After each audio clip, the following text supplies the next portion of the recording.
Այսօրվա մեր խոսքի քարոզչությունը սկսել ենք օրինակից։ Օրինակը զուտ գովազդի մասին է, advertisement, ռեկլամ, ինչպես որ ցանկանաք հասկանալ ընդունել։ Եվ մինչև օրինակը բերել ընդհանրեն ուզում եմ արագ հիշեցնել, որը հատկապես վերջի այս տասնամյակների ընթացքում գովազդը ինչքան իր դերը ու նշանակությունը տարածել է այս աշխարհում։ Ամեն օր գովազդի մասին է խոսքը։ Եթե հետևում եք նորություններին, գովազդը ամեն օր է, ամեն օր։ Յուրաքանչյուր 4 տարի մեկ, երբ այս երկրում նախագահական ընտրություններ է սկսում, ես հստակորեն հիշում եմ, որ վերջին նախագահական ընտրությունների ընթացքում մոտավորապես հաշվարկում էին, որ գովազդի համար յուրաքանչյուր թեկնածու ծախսում է 2 բիլիոնից ավելի գումար, միլիոն չէ, 2 բիլիոն, 2000 միլիոն և դրանից ավել։ Այսօր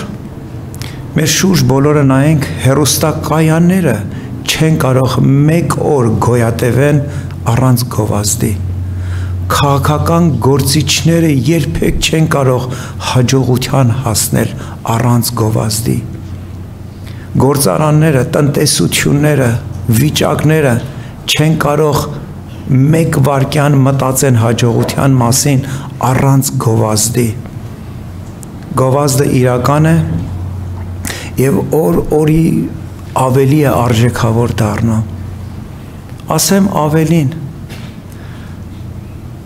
որպեսզի չմտածեք, որ ես անընդհատ քարկոծում եմ այս ու այն քաղաքական գործիչների կամ իրավիճակների։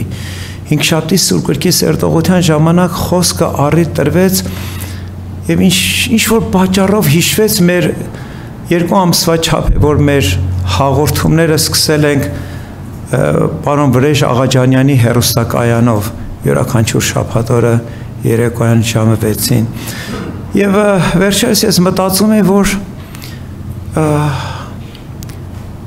զգում եմ, որ բավականին դիտողներ չկան, ինչ պատճառով։ Եվ առաջի բանը, որ մտածեցի ինչ, որ գովազդ ունենանք։ Գովազդը ընդամենը վայրկյաններ է զբաղեցնում, բայց այնքան շատ է կրկնվում օրվա մեջ, որ այսպես թե այնպես իմ և քո ուշադրությունը գրավում է։ Գովազդի ամբողջ ուժը դրա մեջ է։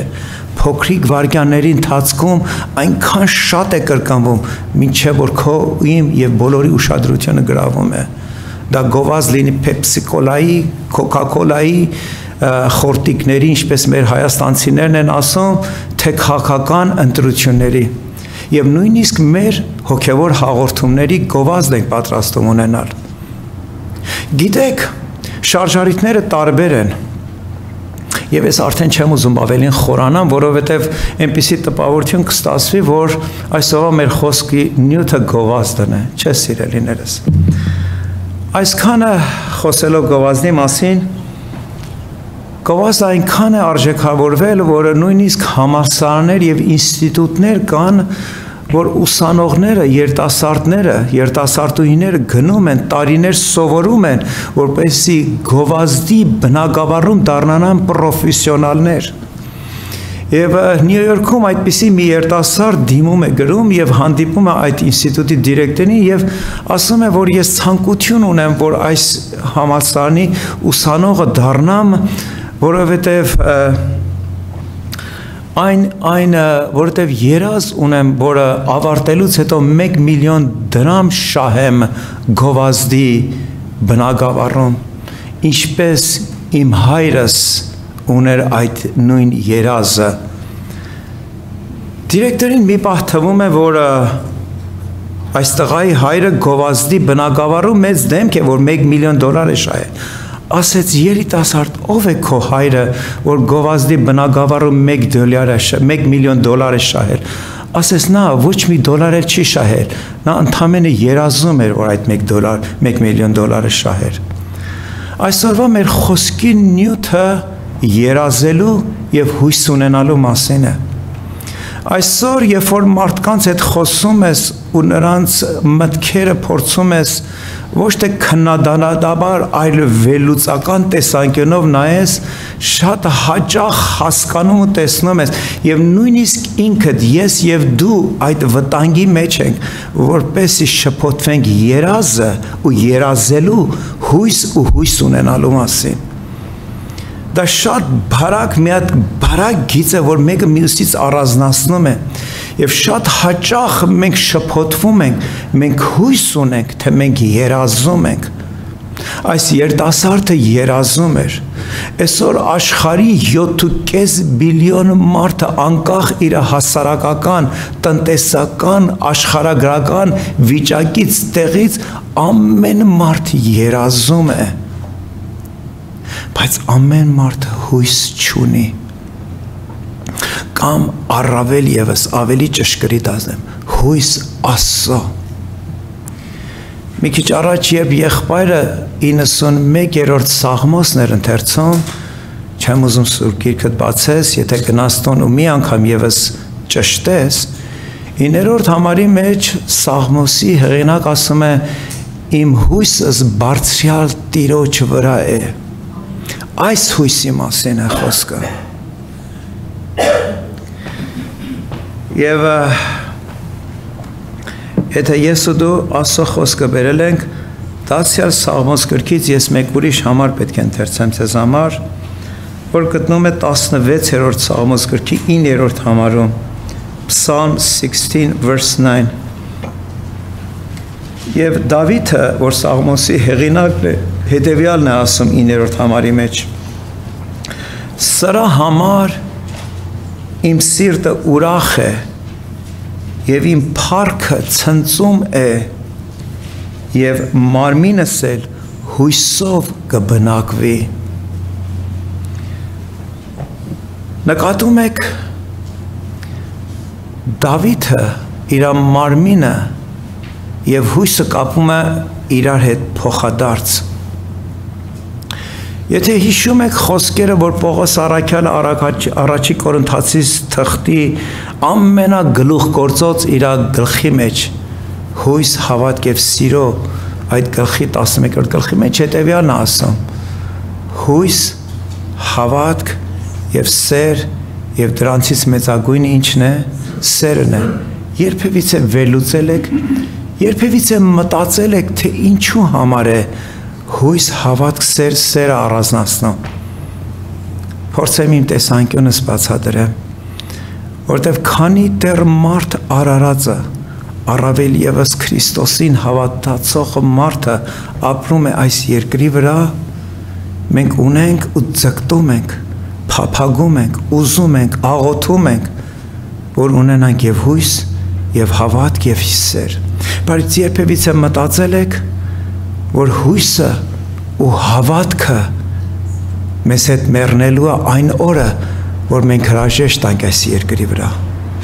Երկնքում այլևս դու էլ հույս չես ունենալու, որտեղ այլևս տեսնում ես քո հոգուտ աչքերի մեջ։ Այնտեղ էլ քեզի հավատք պետք չէ, որպեսզի չտեսած բաները տեսած լինած տեսնես։ Այդեն անտեն տեսնում ես։ Բայց սերը, որ այստեղից մենք մեզ հետ ժառանգելու ենք, այնտեղ հարավտելու է մինչև հավիտյանս հավիտենից։ Ուստի դրա համար Պողոս առաքյալը յուրահատուկ նշանակություն տալով յուրաքանչյուր հոգևորիս համար հույսը, հավատքը եւ սերը եւ մեծագույնը համարեց սերը։ Եվ այսօր ես ուզում եմ հետևյալը խոսել։ Ամեն մարդ արարած այս ֆիզիկական աշխարհում կարող է շաբաթ կամ շաբաթներ առանց հացով ու ուտելիքով գոյատևել, ապրել։ Մարդը կարող է մի քանի օր առանց ջուր խմելու գոյատևել։ Մարդը կարող է մի քանի րոպե առանց օքսիգեն ընդունելու գոյատևել։ Բայց մենք հոգևորներս հասկանում ենք եւ երբ որ մենք նայում ենք մեր կյանքի ամբողջ ընթացքը, հասկանում ենք, որ առանց հույսի մենք չենք կարող ապրել։ Մեր մեջ սերը պակասում է, մեր մեջ հավատքը կաղում է, եւ ամեն անգամ ինչն է, որ մեզ վերականգնում է, հույսը վաղվա օրվա, հույսը Տիրոջ շնորհքի վրա, հույսը Տիրոջ ներման, ողորմածության մի ևս առիթի։ Գիտեք, այս վերջին տարիների ընթացքում այն ամեն ինչ, որ տեղի ունենում մեր շուրջ բոլորը, կորցնում ենք մեր հարազատներին, լսում ենք սրա ու նրա մահվան դեպքերը, տեսնում ենք քաղաքական ու տնտեսական իրավիճակները, տեսնում ենք ահավոր լարված վիճակը երկրների հետ, որ ամեն մի երկվայրկյան կարող է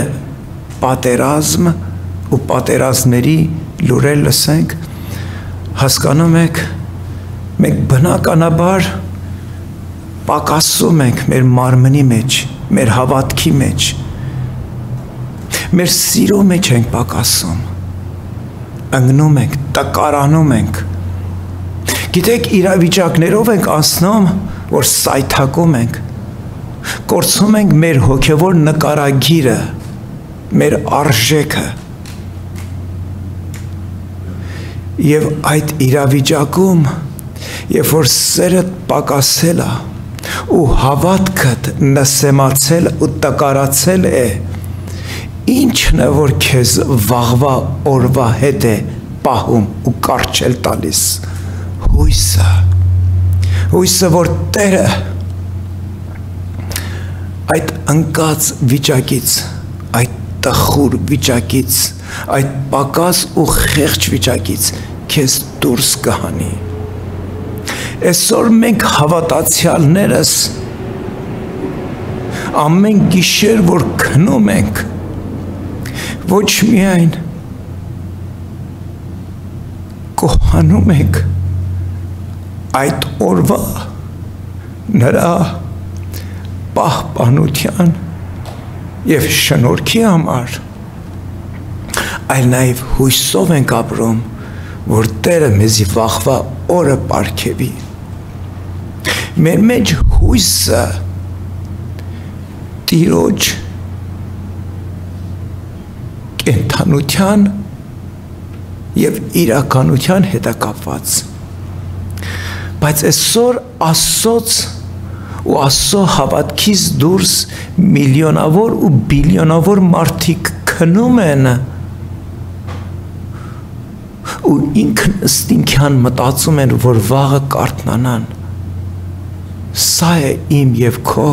եւ ողջ աշխարհի տարբերությունը։ Մեր կյանքում մենք փորձում ենք հասկանալ, որ ոչինչ հենց այնպես չի լինում։ Եթե սայթակում ես, ուրեմն պակասել ես ու դրա համար պատճառ կա, որտեղ Տերը ուզում է քեզ հիշեցնել, որ դու կառչելու ու նրան կառչելու ավելի ու ավելի կարիք ունես։ Մի քիչ առաջ վկայություն ենք լսում մեր Քրոջից։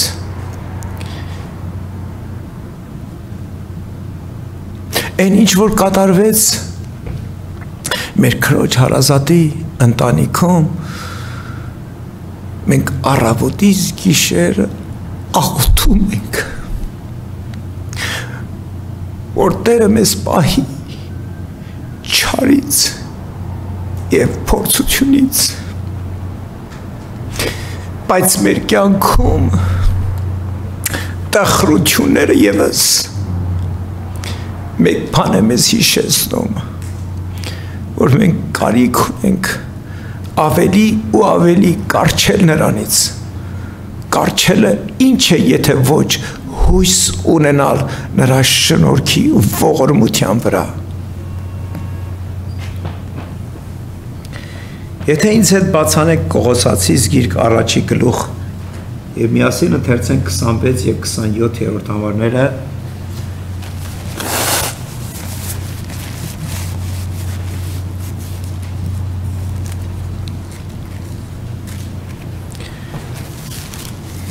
Կողոսացիս գիրքը հեղինակը Պողոս Առաքյալն է։ Եվ Կողոսյան գտնվում էր Եփեսոս քաղաքի շարունակությամբ այժմյան իմ եւ քո իմացած Թուրքիայի երկրամասում։ Ինչպես գիտեք, առաջի դարաշրջանում այդպիսի պետություն, այդպիսի ժողովուրդ գոյություն չուներ, ինչպես այսօր Թուրքիան կա ու իր ձեռքերը այդպես տարածել այդ ամբողջ տարածքի վրա։ Այնտեղ ապրում էր ավելի շատ հունական եւ հելենական այդ ժողովուրդը իրենց վարքով, իրենց փիլիսոփայություններով, իրենց իմացությունով։ Ու երբ որ Աստծո խոսքը տարածվեց եւ երբ Պողոսը առիթ ուներ այնտեղ այցելելու եւ իր գործընկերներով ավետարանը Քրիստոսի բարի լուրը տարածելու, շատերը ենթադրում են աստվածամաններ իհարկե, որ Պողոս Առաքյալը այս Եփեսոցից թուղթը եւ մի քանի մյուս թղթերը գրել է, երբ Հռոմի քաղաքում տնային բանտարկության մեջ էր, տնային կալանքում։ Կողոսացիս գրքի մեջ 1-րդ գլխի 26 եւ 27-րդ համարներում հետեւյալն են կարդում. Այն խորհուրդը, որ ծածկված էր հավիտենից, մարդկության ծնունդը հավիտենից չէր։ Ուրեմն երբ որ Պողոս Առաքյալը օգտագործում է հավիտենական բառը, մենք հասկանում ենք, որ Քրիստոսի խաչը ու նրա մահը ու նրա զոհը նույնիսկ ծածկված էր հրեշտակներից։ Դա հոր, որդու եւ Սուրբ Հոգու որոշումն էր դեռ հավիտենականությունից առաջ։ Ասում է այդ խորհուրդը հավիտենից եւ հետո գալիս է ասում է դարերից, արդեն խոսում է մարդկության մասին, խոսում է Ադամի ու նրա ամբողջ սերունդաբանության, այսինքն դու ողջ աշխարհը մարդկությունը դարերից, իսկ հիմի հայտնվեցավ իր սուրբերին, ինչ խորհրդի մասին էր, որ հավիտենից եւ դարերից ծածկված է եղել եւ այսօր հայտնվել է իր սուրբերին, բացադրում է, որոնց, այսինքն այն անհատները, որ Աստծո արյունով ու նրա շնորհքով սրբվեցին, որոնց Աստված կամեցավ ցույց տալ, ինչ էր կամենում Տերը ցույց տալ, թե ինչ է այս խորհրդի փառավոր ճոխությունը, հեթանոսներումը, որ Քրիստոսը ձեզանում այն փառքի ինչն է, հույսն է։ Երբ որ այս համարները մենք ընթերցում ենք եւ հասկանում ենք, որ Պողոս Առաքյալը ինչպես շեշտակիորեն խոսում է հեթանոս աշխարհի մասին, որովհետեւ երբ որ այս նամակն էր գրվում դեռ հրյա ժողովուրդը, առավել եւս ապաշխարած հրյա ժողովուրդը, եկեղեցի հաճախող հրյա քույր ու եղբայրները չէին կարողանում ամբողջովին հաշտվել այն մտքի հետ, որ այն շնորհք ու ողորմությունը, որ նրանք Քրիստոսից առել էին, այդ նույն շնորհք ու ողորմությունը Քրիստոսը տալիս էր ամեն իրեն հավատացողին, ամեն մեկ հեթանոսի այդ երկրանգտի վրա ապրելու այդ ժամանակ այսօր մինչև այն օրը, որ Տերերի Տեր ու փառավորների փառավորը կգա իր հարս եկեղեցին երկինք տանելու։ Պողոս Առաքյալը ասում է, որոնց Աստված կամեցավ ցույց տալ, թե ինչպես այն խորհուրդը փառավոր ճոխությունը, այն խորհրդի փառավոր ճոխությունը Պողոս Առաքյալը Սուրբ Հոգուց լեցված փորձում է ամենա իր լավագույն գեղեցկությամբ բացատրի, թե ինչ ճոխության, ինչ փառավորության մասին է խոսքը։ Հեթանոսներումը, որ է Քրիստոսը ձեզանում այն փառքի հույսը։ Այսօր մեր մեջ հույսը կենթանի հույս է։ Մենք ինքնըստինքյան չենք ասում վաղվա օրը, մենք ասում ենք եթե Տերը կամի,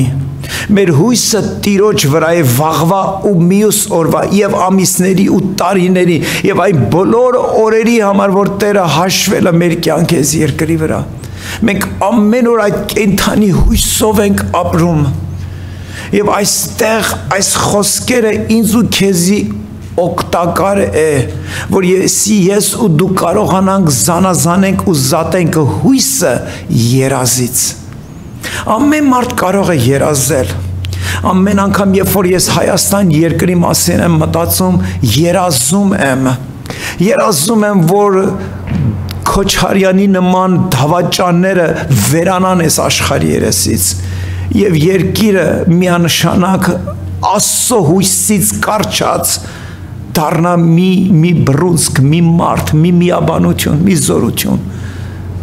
Հասկանում եք, սիրելիներս, դրանք երազ են,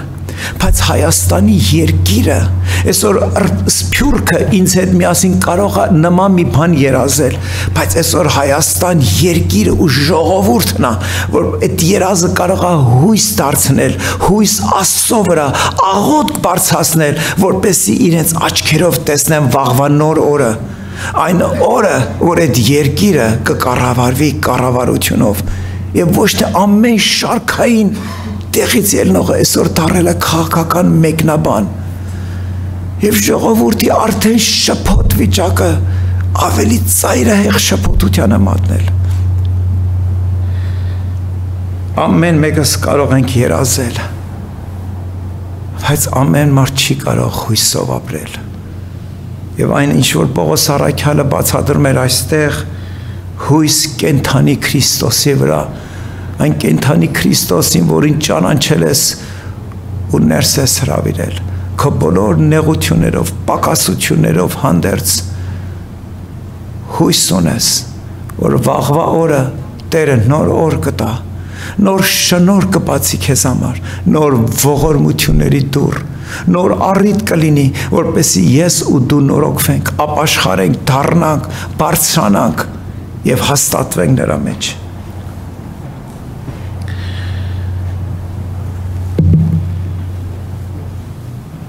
Եթե որոշներից բավականին լուրջ թված այս ամբողջը, ուզում եմ մի փոքր անեկդոտ պատմեմ, որը դարձյալ իր մեջ բավականին լրջություն է պարունակում։ Սա զուտ անեկդոտ է, ոչ մի սուրգրային մեկնաբանություն չկա, չսխալվեք, չասեք Սարո եղբայրը սուրբ գիրքներ բացադրում, հետո հանկարծ սա սկսեց ասել, բնականաբար սա զուտ անեկդոտ է։ Անեկդոտը սրանում է կայանում, որ երկնքում, ինչպես գիտեք, անեկդոտների մեջ Պետրոս առաքյալն էր, ինչը դրախտի դարպասի դռների առջև կանգնած եւ նա էր մեկ-մեկ ներս տանում Քրիստոսով փրկվածներին։ Այնտեղ մի սուրբ, մի շարք մարդիկ կային Հիսուսով փրկվածները։ Մեկը մոտեցավ եւ Պետրոս առաքյալին հարցում հարցրեց, ասեց. «Առաքյալ եղբայր, սա մի քիչ տարօրինակ է, այս շարքի մեջ կան բավականին հովիվներ, քարոզիչներ, միսիոներներ, նրանց դու հետին շարքում ես ասել, մի հատ քաղաքական գործիչ կա, որ Հիսուս Քրիստոսին հավատել ու փրկվել է, նրան բերել է շարքի առաջն ես կանգնեցնել։ Սա մի տեսակ բան չի էլի, արդարացի չի։ Պետրոս առաքյալ ասեց. եղբայրս, երկնքում լեցուն քարոզիչներ ու ավետարանիչներ ու միսիոներներ կան, բայց քաղաքական գործիչներս մի հատն է, սրան էլ չարժեքավորենք, չբերենք առաջին շարքը կանգնեցնենք։ Հասկանում եք, սիրելիներս, այո, այսօր աշխարհը եւ այն հոսքը, որ գնում է դեպի կորուստ, լայն է ու ընդարձակ։ Եվ այսօր ես բացարձակապես այս անեկդոտով մտադրություն չունեի քարեր շպրտելու քաղաքական գործիչների վրա, այլ առաջինը ես, դու եւ ամեն մեկս հիշենք ու մտաբերենք, որ այդ հոսքը, որ տանում է դեպի կորուստ, լայն է ու նրանով գնացողները շատ ու շատ են։ Եվ այսօր իմ եւ քո պարտականությունն է, որ մենք ամեն օր հույսով կարչել Քրիստոսի շնորհքից, որպեսզի Տերը մեզ ձերբազատի, մեզի դուրս անի, մեզի հեռացնի այդ հսկայական հոսքից եւ բերի այդ նեղ ու դժվարին ու քարքարոտ ճանապարհի մեջ այդ միակ ճանապարհը, այդ միակ արահետը, որ Քրիստոս ասեց. ես եմ այդ ճանապարհը, որ կարողանանք հետ դառնանք ու մնանք այդ ճանապարհի մեջ, որովհետև մենք Աստծո խոսքից եւ մեր կյանքի ապրած օրերից մեկ բան գիտենք, որ ամեն օր հույսով պետք է ապրենք մնալով այդ ճանապարհի մեջ, որտեղ այդ ճանապարհի վերջակետը Քրիստոսն է, հավիտենականությունն է, երկինքն է, սուրբերն են եւ փառաբանությունն է։ Այսպիսի տարիներ առաջ մի խումբ գիտնականներ հետևյալ փորձը կատարեցին, գիտեք, լաբորատորիաներում ամենաշատը մկների եւ կռիսների հավարայի փորձառությունը կատարվում։ Եվ փորձը հետևյալումն էր։ Մեկ-երկու մկների առանձնացրեցին եւ գցեցին մի անոթի մեջ, որտեղ ջուր կար, որը չուներ ազատվելու տեղ։ Յուրաքանչյուր կենդանի գիտեք բնազդով նա լողալու ընդունակ է եւ նրանք լողում են որպեսզի հասնեն ինչ որ մի եզրի եւ դուրս գան եւ որտեղ անverջ ոչ մեկն չի կարող լողանալ եւ երբ այդ ապակի ամանի մեջ նկատեցին որ մուկը լողաց մինչեւ 17 ժամ 17 րոպե նա կարողացավ լողալ եւ այն երկվայրկյանի որ արդեն նրա ուժերը թողել են եւ նա պետք է սուզվեր բնականաբար գիտնականները այդ փորձության մասնակիցները ձեռք գցեցին, դուրս հանեցին ջրից, տարան իրեն, ինչ արեցին, տեղափոխեցին իրեն վանդակը, իրեն քեջը եւ թողեցին, որ մի քանի օր իր սովորական կյանքը ապրի։ Եվ մի քանի օր հետո այդ նույն մկները, որ առաջի փորձին 17 րոպե ի վիճակի եղան լողալու, նույն փորձը իրենց վրա իրականացրեցին։ Եվ կենդանին, որ այսօր ապրում է ոչ թե բանականությամբ, այլ բնազդով, բանականությունը,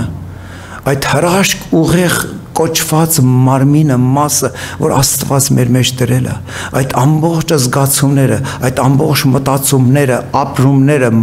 մտորումները միայն ու միայն Աստված մարդուն է շնորհել ընտրություն անելու իր մտքերի, մտորումների եւ իր բանականության մեջ ընտրություն եւ երբ որ այդ նույն մկներին գցեցին այդ նույն պայմաններում նույն ամանի մեջ զարմանալի ձևով նկատեցին որ այդ նույն մկները կարողացան 17 րոպեի փոխարեն 36 րոպե գոյատևել նրանց մեջ ինքն ըստինքյան բնազդը խոսում էր, որ ինչ որ մի ձեռք նրանց դուրս կհանի։ Այսօր մեր մեջ բանական մարդիկ, Աստծո հոգի մեր մեջ պարունակող, Աստծո մեծագույն ստեղծագործությունը մեր մեջ հույսն է ապրում, հույսը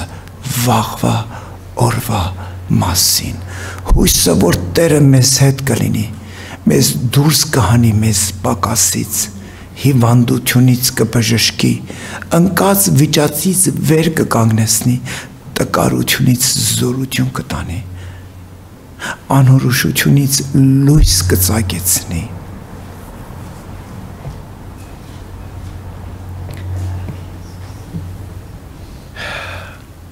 Գիտեք այսօր ժողովրդի մեջ այսպիսի ասացված կա as long as there is life there is hope մարդկային ասացված ասում է քանի դեռ կյանք կա այդ կյանքի մեջ հույս կա բայց ես ու դու Աստծուն հավատացողներս մենք որ ընկանք ու Տերը մեզ բացասեց, մենք որ պակասեցինք ու Տերը մեզի լրացրեց, մենք որ տխրեցինք ու Տերը մեզի հույս ու մխիթարություն տվեց, մենք այդ նախադասությունը այլ կերպ ենք հասկանում, as long as there is hope, there is life, քանի դեռ մեր մեջ հույս կա, կյանք կա, երբևիցե հարցում հարցրել եք, մարդիկ, որոնք ինքնասպան են լինում, գիտեք ինչ է, նրանց մեջ մեռնում է վաղվա օրվա հույսը։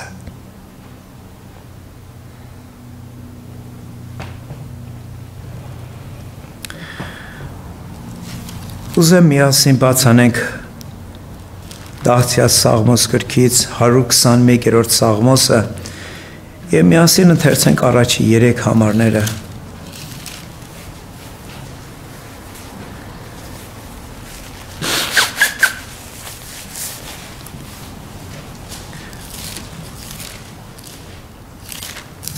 Հարյուր 21-րդ Սաղմոս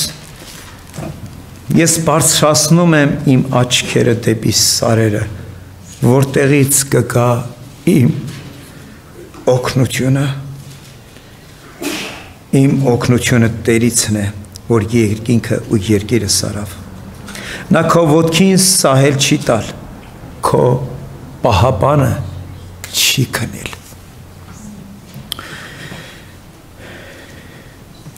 Այդպիսի Տիրոջն ենք մենք հավատում։ Եվ հիշենք, որ նա չի քնում։ Եվ ամեն անգամ, երբ որ ես ու դու սայթակում ենք, նա այնտեղ է, որ մեզ բարձրացնի, որ մեր մեջ հույսը, հավատքը և սերը նորոգի։ Ես մի առիթով այդ մասին խոսել եմ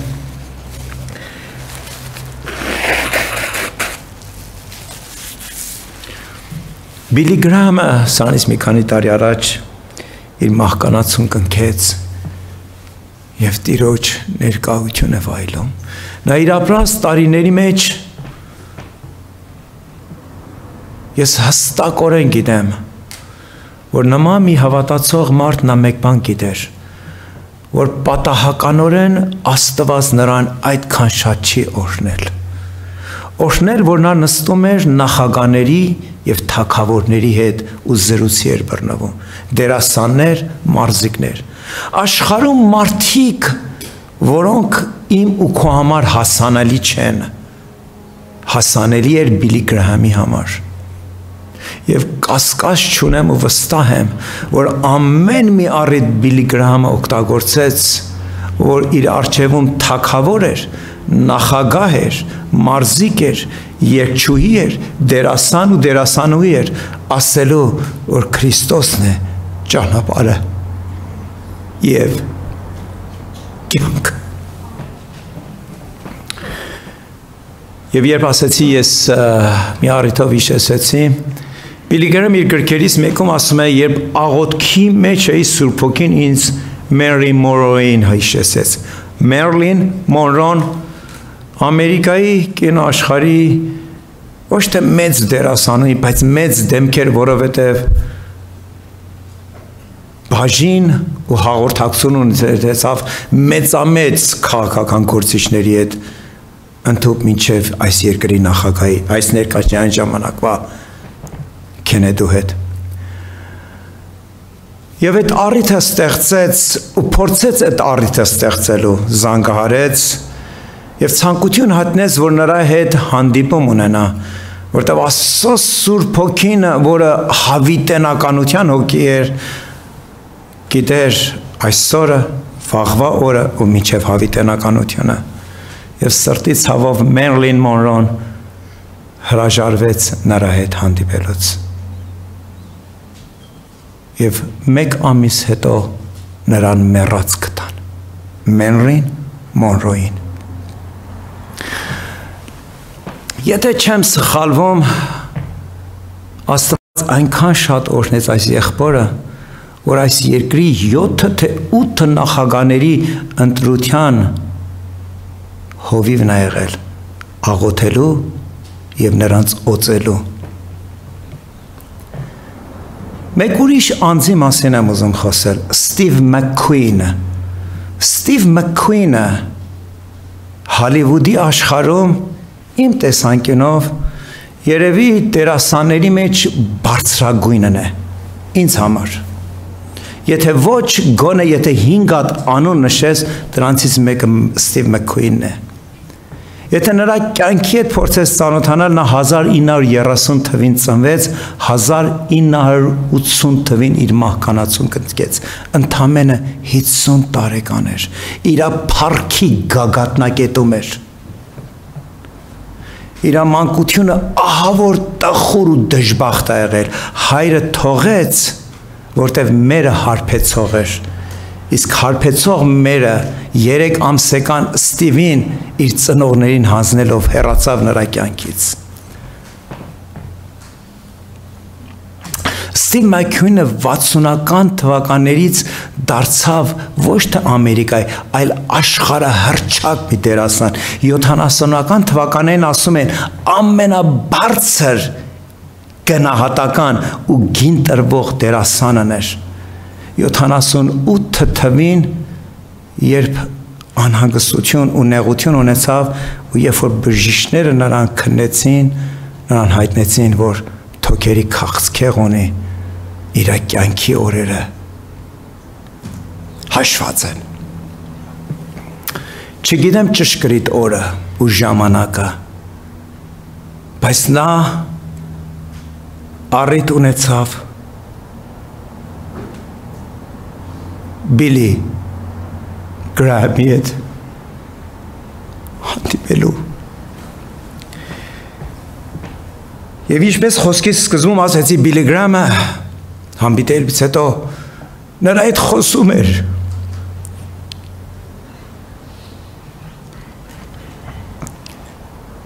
Այն հույսի մասին,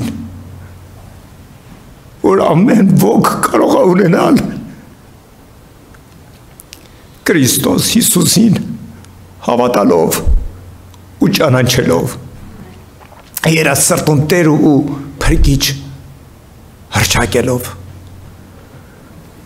Խոսակցության ընթացքում Ստիվ Մաքքյունը նայելով իր կյանքի ընթացքը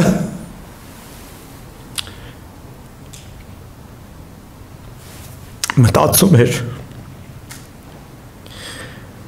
որ այս մարդուն Բիլի Գրահամին մշտապես իր կողքին չի կարող ունենալ։ Ասես մի քանի Աստծո համարներից թղթի վրա գրի ու թող ինձ մոտ։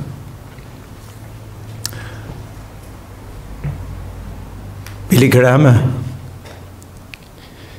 իր սուր գիրքը նվիրեց Ստիվ Մաքքյունին։ Նրա կյանքի կենսագրության մեջ ասում են, երբ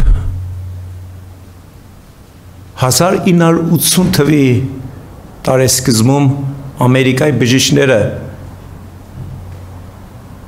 նրան ասեցին, որ ոչ մի հույս չկա քեզ համար, ոչ մի բժշկություն, քո կյանքի օրերը հաշված օրեր են։ Նա տեղափոխվեց Մեքսիկո, իհարկե այլ անունով, որպեսզի իր հռչակը չխանգարի, եւ փորձեց այնտեղ նոր մեթոդներ, որ դեռ չէր հաստատված, իր վերջի հույսը իրականացնի։ 1980 թվականի նոյեմբեր ամսին Մեքսիկոում իր մահկանացուն կնքեց։ Իր կարաբաթի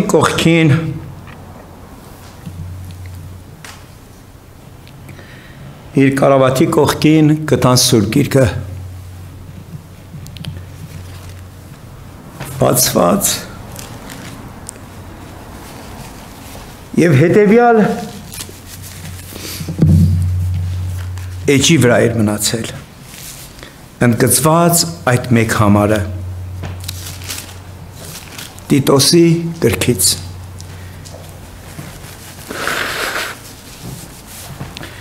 Տիտոսի գիրքը ընդամենը մեկ գլուխ է, եւ այդ մեկ գլխի երկրորդ համարում հետեւյալն է կարդում, որ Ստիվ Մաքքյունը ընդգծել էր. հավիտենական կյանքի հույսովը, որ հավիտենական դարերից առաջ խոստացավ անսուտ Աստվածը, այն Աստվածը, որ չի ստում, ու նրա խոսքը այո եւ ամեն է, հավիտենական կյանքի հույսով, որ այդ օրը Ստիվ Մաքքյունը իր կյանքի մահկանացուն կնքեց Եվ այն հավիտենական կյանքի հույսով, որ ապրում ենք ես ու դու այսօր, վաղը եւ մինչեւ այն օրը, որ Տերը մեզ կկանչի